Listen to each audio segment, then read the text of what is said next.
Hey guys, how's it going? It is cold. It's like, was actually like 5 degrees. It's probably 1 or 2 degrees warmer now, but it's still cold. Frozen pools.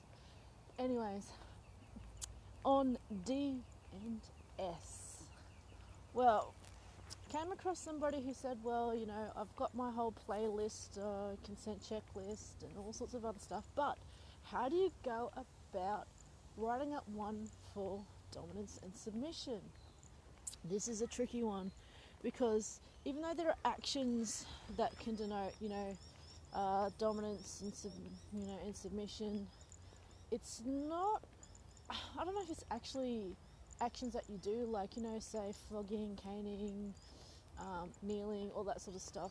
They are signifiers of what you're representing as dominance and submission. So, what are the boundaries? It's more, I guess, a behavioural thing. It's a lot of internal. I don't know if you call it internal activities or something, but when you thinking about writing down lists and boundaries for dominance and submission, there are things for some of them that well, this is in a 24/7 sort of forum or group to say, well, because life and work and all that, there are certain boundaries that you'd have to put in, saying certain activities restricted, such as you're supposed to check in with me every hour. Go, well, okay, that can be worked around in a workplace, but you know that's fine as long as you also have boundaries, such as if it's every half an hour, but you're in a meeting that goes say from like 12 to 1, but you're designated to check in at 12:30, then it should be accounted for and punishment should not be rendered and all sorts of other stuff. The same as with dominance as well, is that if a sub sort of checks in and they don't reply straight away, it's no account to say, look, oh my god, that breaches my boundaries because I have abandonment issues. Number one, sorry, but if your dom is just sitting there waiting for you to check in all the fucking time and they do it immediately right away, then I wonder what they do. Like, if it works around their job as well, there will also be times when they will not reply straight away, in which case chill out. But there has been some times where, if you're both working, in particularly, and it's a long distance relationship, or or even if it's not, there are times when you get busy doing something and you grow something, you're just not going to be able to respond or reply or do whatever it is that you agreed to.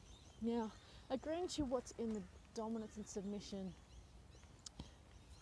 it's harder to have clearer cut lines, particularly when you're first starting with a new person, because it's highly contextual, it's situational. You need to feel your way through the relationship. I mean, basic ground rules, such as long as it doesn't endanger my job,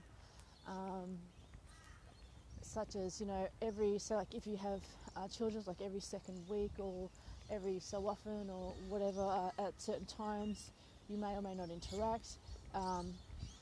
Certain words and phrases that you refer to each other in certain situations and in different company. I mean, that's part of the DS aspect, but it's also when it comes to negotiating and talking about things in everyday life. Now, doing it in everyday life is different from doing it kind of on a play sessional basis, in that everyday life is pretty much the same as living life in general with somebody.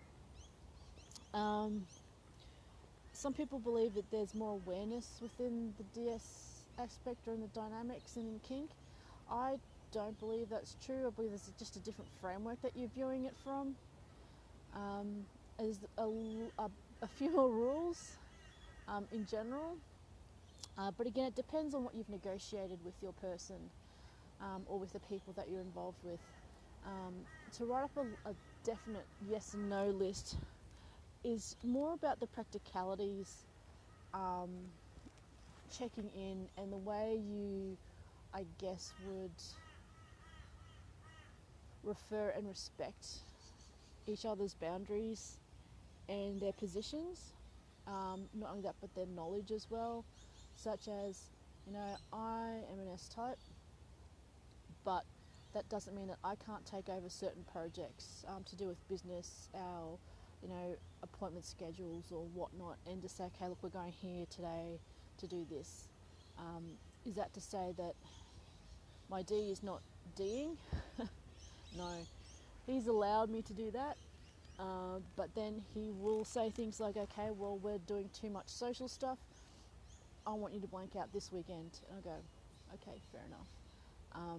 If I say, but I've organised this, he'll say, well, if he wants to put his foot down and says, okay, well, but I want you to spend some time doing X, Y, Z, or spend some time with us, or downtime because you're just burning it at both ends.